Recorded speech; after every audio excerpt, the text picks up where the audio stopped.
Halo, selamat malam pemirsa. Belakangan ini sedang marak razia barang-barang impor ilegal di sejumlah pertokoan dan pusat perbelanjaan. Banyak pedagang yang resah dan juga ketakutan bahkan hingga menutup toko mereka. Lalu benarkah ada razia seperti ini dan apakah razia yang dilakukan ini bisa menekan peredaran barang-barang impor ilegal? Kita akan bahas malam hari ini di Indonesia Business Forum bersama saya Putri Windasari dan sejumlah narasumber yang sudah hadir pada malam hari ini. Saya perkenalkan satu persatu. Di sebelah kanan saya ada Mbak Bara Hasibuan, staf khusus Menteri Perdagangan. Selamat malam, Bapak, boleh dicoba mikrofonnya? Malam, Putri. Baik. Kemudian di sebelah kanan juga ada Pak Vicky Satari, staf khusus Menteri Koperasi dan UKM. Selamat malam, Pak Vicky. Selamat malam, Mbak Putri. Di sebelah kiri saya ada Pak Abdullah Mansuri, Ketua Umum IKAPI. Selamat malam, Pak Mansuri. Malam, Mbak Putri. Sebelah kiri juga ada Pak Danang Girindra Wardana, Dewan Pakar Apindo. Selamat malam, Pak Danang. Malam. Dan kita juga kehadiran salah satu pedagang ITC Mangga 2, ada Pak Dion. Selamat malam, Pak Dion. Selamat malam, Mbak Putri. Baik. Sebelum kita membahas soal razia ini, benarkah razia dilakukan di sejumlah pertokoan ataupun pusat perbelanjaan? Kita simak dulu informasi yang satu ini.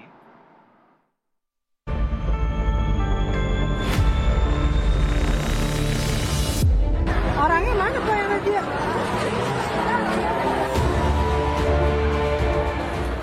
Para pedagang di sejumlah pasar resah karena tersebarnya kabar soal razia barang impor ilegal. Hal ini membuat mereka menutup toko lebih cepat dari biasanya. Menteri Perdagangan Zulkifli Hasan menegaskan, razia itu tidak benar. Kalaupun ada razia di sejumlah pusat belanja atau pertokoan, bukan dilakukan oleh Satgas atau Satuan Tugas Pengawas Barang Tertentu yang diberlakukan tata niaga impor. Karena Satgas baru mulai bekerja hari ini.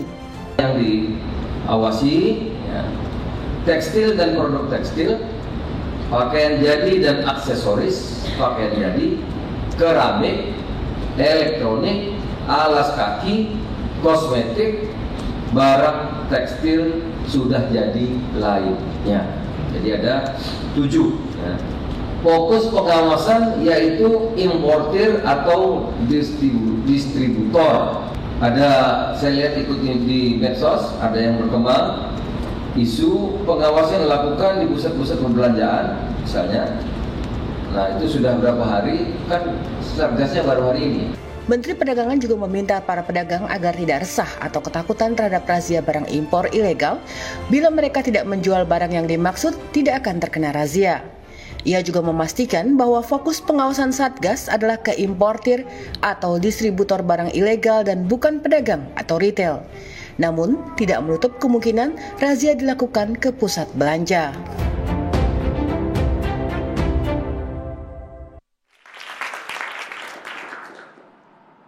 Baik, kita langsung konfirmasi mungkin ke Pak Dion. Pak Dion, benarkah ada razia barang-barang impor ilegal? Tidak benar. Lalu yang beredar video-video itu? Yang beredar video itu benar, cuman dalam arti tidak ada razia, hanya mungkin karena ketakutan dari pedagang ya. Ketakutan mungkin ada katanya dari sana udah ada yang kena razia, di sana ada kena razia. Akhirnya mereka yang mungkin dari pagi sudah buka, di tengah operasional gedung mereka tutup secara tiba-tiba. Nah itu yang membuat pengunjung pada panik, berikut mungkin pedagang yang lain pun yang tidak tahu sumbernya dari mana mereka juga ikut panik. Oke, demikian. Jadi informasi ada razia barang impor ilegal ini dari mana? Apakah dari sebaran WhatsApp mungkin atau dari mulut ke mulut? Yang saya tahu dari mulut ke mulut ya. Jadi mungkin orang bicara begini seperti itu.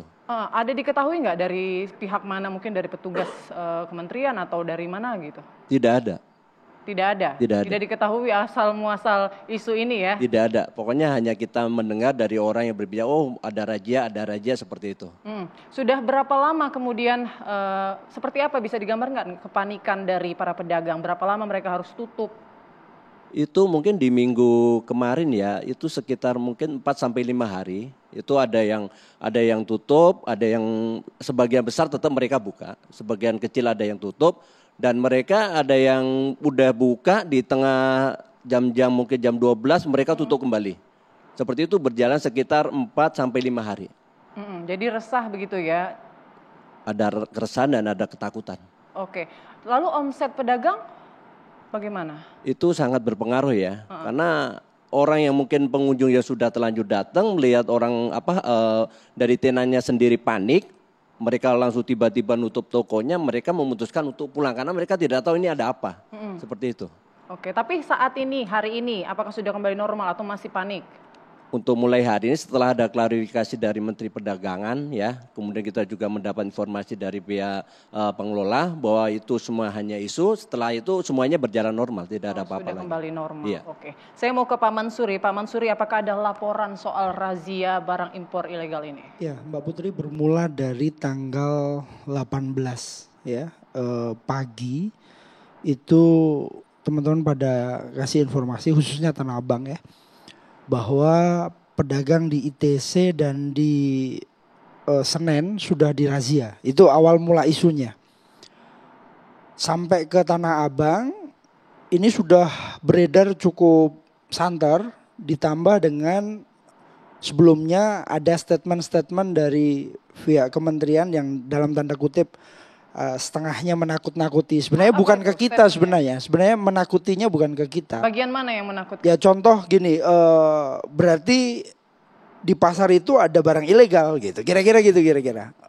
Maka akhirnya ramelah isu itu bermunculan di pasar-pasar, khususnya tekstil. Ditambah lagi beberapa video muncul di media sosial, ada pihak bea cukai masuk ke pasar-pasar. Kami sampaikan kepada pedagang, tetap tenang, tetap dagang sebagaimana mestinya.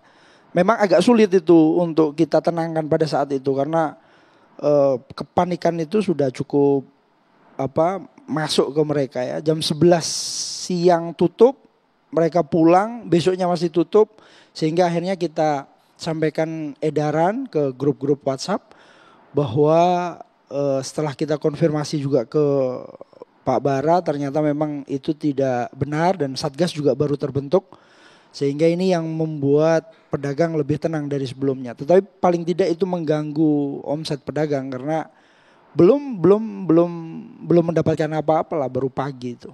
Berarti pihak bea cukai itu maksud dan tujuannya datang situ razia kah atau seperti apa? Setelah kami cek videonya, saya pastikan bahwa itu bukan di pasar kami di Jakarta.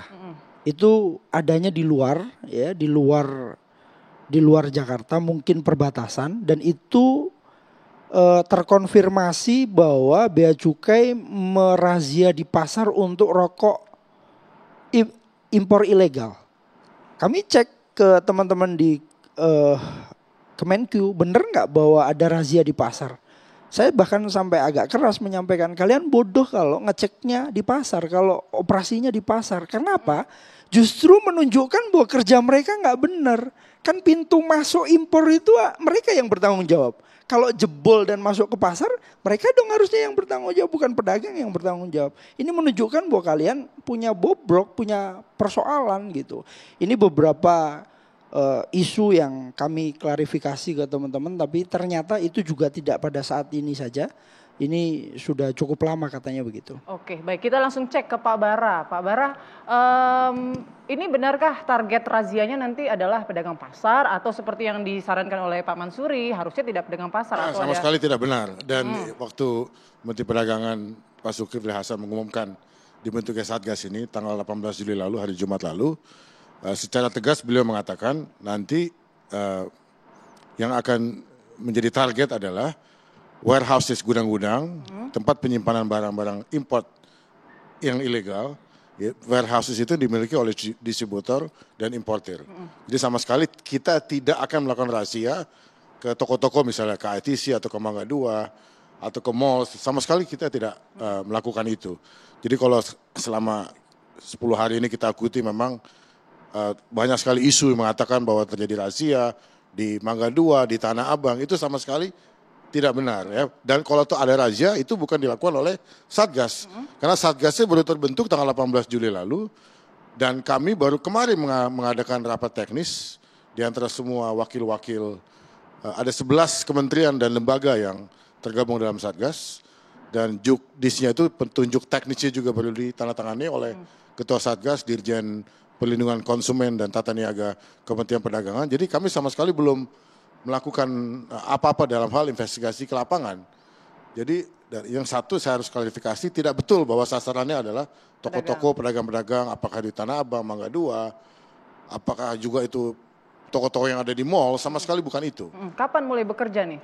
Mudah-mudahan minggu ini akan ada satu case yang kita ungkapkan. Tapi sudah punya list mungkin laporan-laporan Sudah ada kan, barang-barang kemarin impor itu kita ilegal? melakukan sharing data, informasi, kan ada wakil dari Bea Cukai, ya, dari Kementerian Perindustrian, bahkan dari BIN sekalipun, ya, dari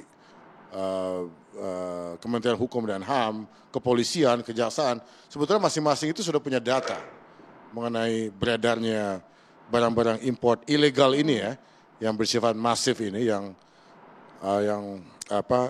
dikeluhkan oleh Pak Danang dan kawan-kawan di Apindo, yang pada waktu kami mengundang Pak Danang dan pengurus Apindo kira-kira 2 minggu lalu, di situ mereka mengatakan salah satu sebab mengapa industri domestik ini terpukul sekali dan banyak pabrik, ya, yang tutup, banyak perusahaan yang melakukan PHK, karena memang produk-produk lokal ini, terutama tekstil, ya Pak, pakaian jadi itu tidak bisa bersaing dengan produk-produk import yang ilegal. Karena kalau produk import yang bersifat ilegal itu, maka harganya itu, ya, harga jualnya itu sangat murah.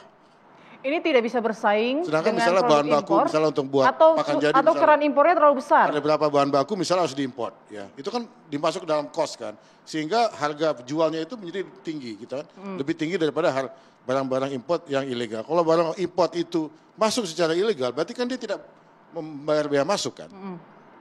Cost-nya itu hanya untuk transportasi aja dari negara asal di mana barang itu dikirim. Baik. Gitu Pak Danang, ya. Jadi itu yang membuat salah satu yang kesimpulan kita pada pertemuan dengan Apindo, dengan Kadin, dengan Asosiasi Pertekstilan Indonesia, maka salah satu yang menyebabkan itu adalah memang masifnya barang-barang import yang berada di Indonesia. Dan itu juga ada data yang dipresentasikan oleh Apindo. Baik. Dan Asosiasi Pertekstilan mengatakan ada gap, ya. Kalau kita lihat misalnya data import Indonesia, ya, dari satu komoditi misalnya, let's say pakaian jadi, ya, dari satu negara.